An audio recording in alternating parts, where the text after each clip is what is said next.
Hello friends, this is Dr. Ranjit Singh once again with you. Today we are going to begin a new series on history of English literature for the benefit of all the students of literature. In this first lecture, I'll begin with the Anglo-Saxon period. English literature began far back with the beginning of the history of the English people on the continent of Europe.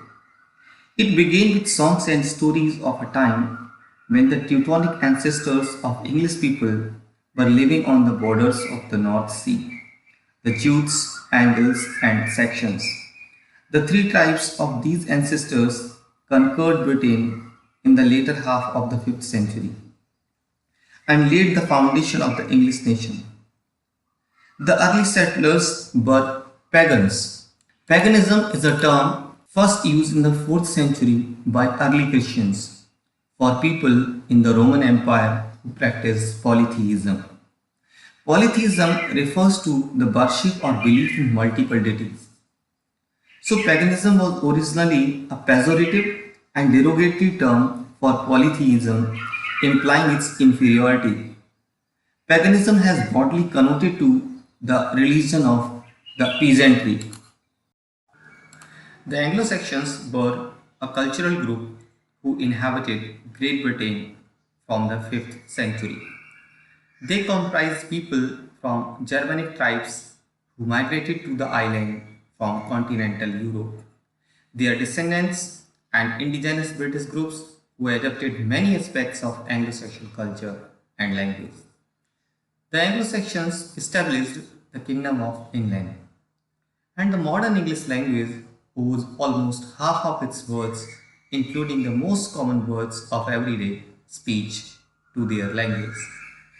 Historically, the Anglo-Saxon period denotes the period in Britain about 450 to 1066 AD.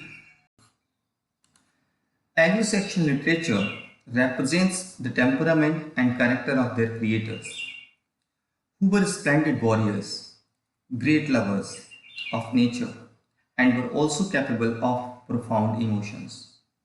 The great and hidden life of Anglo-Saxons finds expression in all their literature. Their poetry is permeated with the spirit of adventure, love of the sea, and plunging boats, battles, brave deeds, the glory of warriors, and the love of home. It is earnest and somber. It contains fatalism and deep religious feelings. Old English literature or Anglo-Saxon literature encompasses the surviving literature written in Old English in Anglo-Saxon England in the period after the settlement of the Saxons and the Germanic tribes in England, Jutes, Angles, and ending soon after the Norman conquest in 1066. The Anglo-Saxons also brought their own religious beliefs, but the arrival of Saint Augustine in 597 converted most of the country to Christianity. Saint Augustine is considered the apostle to the English and a founder of the English Church. Saint Augustine was the prior of a monastery in Rome when Pope Gregory the Great chose him in 595 to lead a mission, usually known as the Gregorian mission, to Britain to Christianize King Ethelbert and his kingdom of Kent from Anglo-Saxon paganism. Then he was sent to England. The early settlers kept two small tribal groups, forming kingdoms and sub-kingdoms. By the 9th century, the country was divided into four kingdoms: Northumbria, Mercia, East Anglia, and Wessex. Wessex was the only one of these kingdoms to survive the Viking invasions. The Vikings were the name given to invaders and warriors whose homeland was Scandinavia. Scandinavia refers to modern countries like Norway, Sweden, and Denmark. The Vikings first invaded Britain in 793 AD and last invaded in 1066 when William the Conqueror became King of England after the Battle of Hastings in 1066 AD. Anglo-Saxon rule came to an end in 1066, soon after the death of Edward the Confessor, who had no heir. He had supposedly willed the kingdom to William of Normandy, but also seemed to favor Harold Godwinson as his successor. Harold was crowned king immediately after Edward's death, but he failed in his attempt to defend his crown when William and an invading army crossed the channel from France to claim it for himself. Harold was defeated by the Normans at the Battle of Hastings in October 1066, and thus a new era was ushered in. If we focus on the literature of the age, the literary works of the age include genres such as epic poetry, hagiography, sermons, Bible translations, legal works, chronicles, and riddles, etc. Hagiography refers to the biographies of the saints. Oral tradition was very strong in early English culture, and most early works were written to be performed. Epic poems were very popular, and some, including Beowulf, have survived to the present day. Beowulf is an Old English poem consisting of 3182 alliterative lines. It was composed in alliteration. It may be the oldest surviving long poem in Old English and is commonly cited as one of the most important works of Old English literature. A date of composition is a matter of contention among scholars. The only certain dating pertains to the manuscript, which was produced between 975 and 1025 AD. The author was an anonymous Anglo-Saxon poet referred to by scholars as the Beowulf poet. The poem is set in Scandinavia. This long poem recounts the great deeds and death of Beowulf. It is written on continental Germanic theme. The Angles brought the story to England in the form of short songs. It was rewritten in its present form by a poet of 8th century who imparted a few Christian applications to a pagan story. The extant text is written in West Saxon dialect. The story of Beowulf is full of episodes and digressions. It narrates the heroic adventures and exploits of the protagonist, Beowulf, who rids the Danish king Hrothgar of a terrible monstrel, Grendel. Beowulf has an abiding social interest. It describes the manners and customs of the forefathers of Englishmen before they came to England. The language of the poem is characterized with forcefulness, directness, simplicity, expressiveness, and precision. As the earliest poetic masterpiece in Old English, its place in the literary history of England is immortal. Then another popular poem of the age is Whitsitt. Whitsitt is an Old English poem of 143 lines. The poem is probably from the 7th century that is preserved in the Exeter Book, a 10th century collection of Old English poetry. Whitsitt is an idealized self-portrait of a scop. Scop refers to minstrel. Minstrel, medieval European entertainer, like singer or musician. So Whitsitt is an idealized self-portrait of a scop of the Germanic heroic age, who wandered widely and was welcomed in many kingdoms. Because the heroic figure the minstrel claims to have visited ranged from the 4th to the 6th century. The poem is obviously a fictitious account. Nevertheless, it is an ingenious compendium of the important figures in Germanic hero legend and a remarkable record of the scop's role in early Germanic society. The Exeter Book contains 7 short elegies of abiding human interest. They are Ruin, the Wanderer, the Seafarer, the Wife's Complaint, the Husband's Complaint, Doer, Wolf, and Adulation. Ruin is the mourning of a traveler over a deserted city, and the Wanderer expands the mourning motive of ruin over the desolation of the whole world of men. It is an artistic whole. The Seafarer describes the dangers and the fascination of the sea, breathes the spirit which filled the hearts of our forefathers while they sang and sailed. The wife's complaint and the husband's complaint deal with love passions. Wolf and Alyosha is an early example of dramatic monologue. Doer and Doer's lament depicts the manly sorrow of a minstrel. Now, if we go to look for the features of the age, the early Anglo-Saxon literature was pagan. It represents the poetry which the Anglo-Saxons probably brought with them in the form of oral songs. Literature was slowly developed out of this crude material of the English soil. The early poetry was full of sea and war. It was pagan, but it was not irreligious. Anglo-Saxons were a religious people, even as heathen. But with the advent of Christianity, a new spirit of ardent religious fervor entered their life and literature. The note of fatalism in old poetry is modified by the faith that the faith is the will of a good God. The sorrow is relieved by an undercurrent of joy. The imaginative delight and the supernatural element do not disappear, but they find a refined expression in the legends of saints and visions of angels.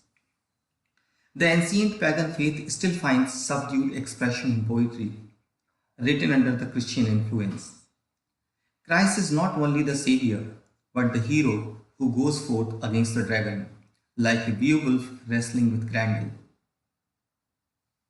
The later poetry developed under the teachings of monks who had behind them all the culture and the literary resources of the Latin language.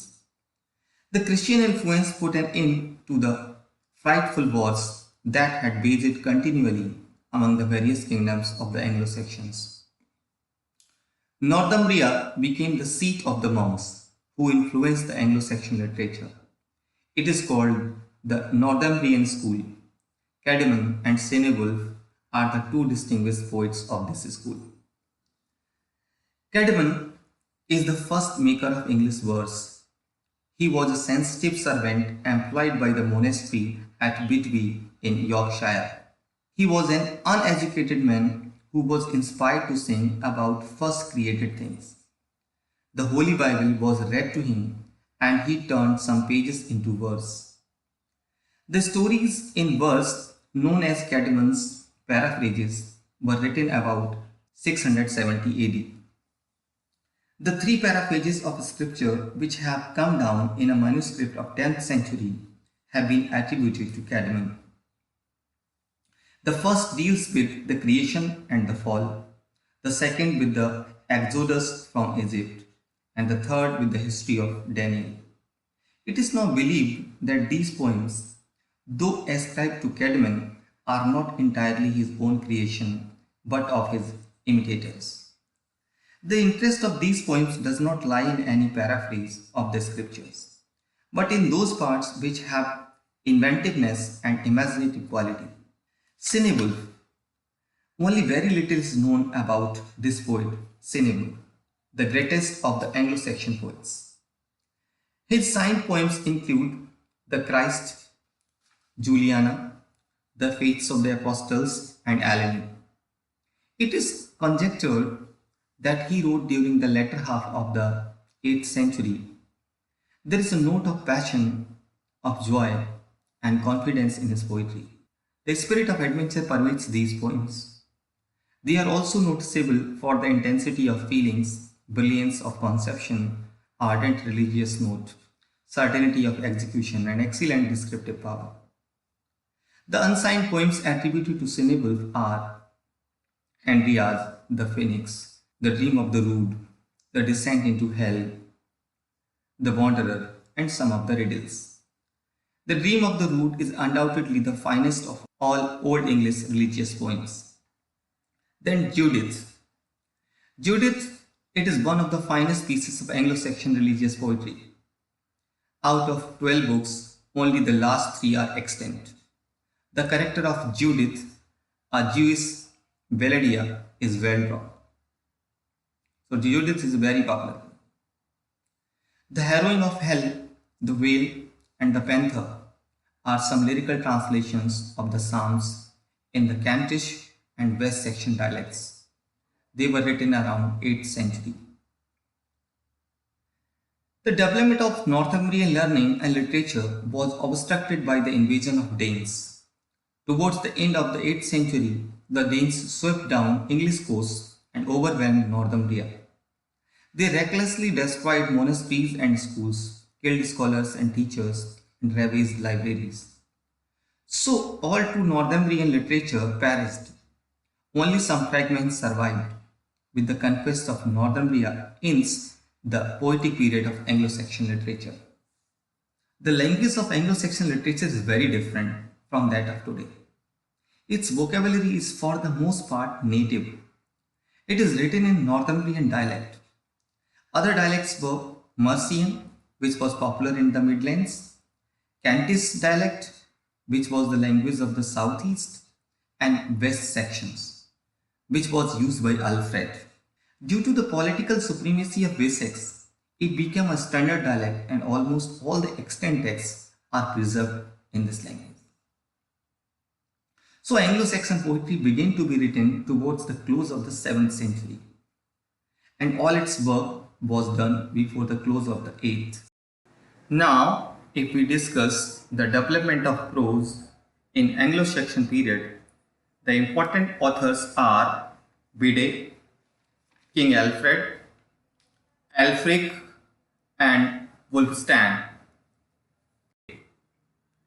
Bede was an English monk and historian and scholar who lived in the kingdom of Northumbria. He is at times referred to as the Venerable Bede or Bede the Venerable. He was a monk at the double monastery of Monkbearmouth, Jarrow. Bede was a prolific writer and many of his works have survived to the present day. His work was extremely influential in the generations after his death. His most famous work, the Historia Ecclesiastica Gentis Anglorum, it means ecclesiastical history of the English people, has been a vital source for the study of early English history for centuries. For this reason, he is remembered by some as the father of English history.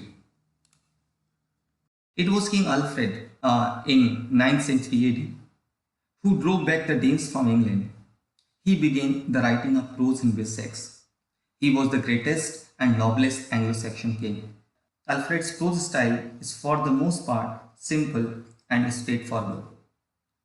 It was during Alfred's reign that the Anglo-Saxon Chronicle, the greatest monument of the Old English prose, which had existed before Alfred, was transformed into a national history under his guidance. Alfred is another writer of the age. He was a churchman who was known for his grammar. His extant prose works include the Catholic Homilies, 2 stories of sermons, and the lives of saints. It was written before 998. Alfred's prose style is simple and vigorous, natural, easy, and alliterative. It is a befitting style for expressing complicated thought into narrative form. His colloquy is written in dialogue form. Then another prose writer of the age is Wulfstan. He was the Bishop of Worcester and Archbishop of York. His address to the English narrates the general demoralization caused by the invading Danes. Much of the Anglo-Saxon prose consists of translations from Latin. The influences of the originals are obvious, but it does not completely lack in originality. The early prose, especially of the Chronicles and Alfred, is obscure, halting, and elliptical. It lacks in the finer touches of rhythm and cadence. The prose of Alfred and Wulfstan shows a marked development. It is noticeable for ease, fluency, and vigor. The writers, it seems, have attained remarkable confidence in using the language. This style also reflects the personality of the writer. The Anglo-Saxon Chronicle marks the beginning of historical writing. The homilies of Alfred and Wulfstan are the pioneers of religious prose and mark the beginning of the true line of development to the prose of the authorized version. So this was all for today. Thank you. Thank you very much.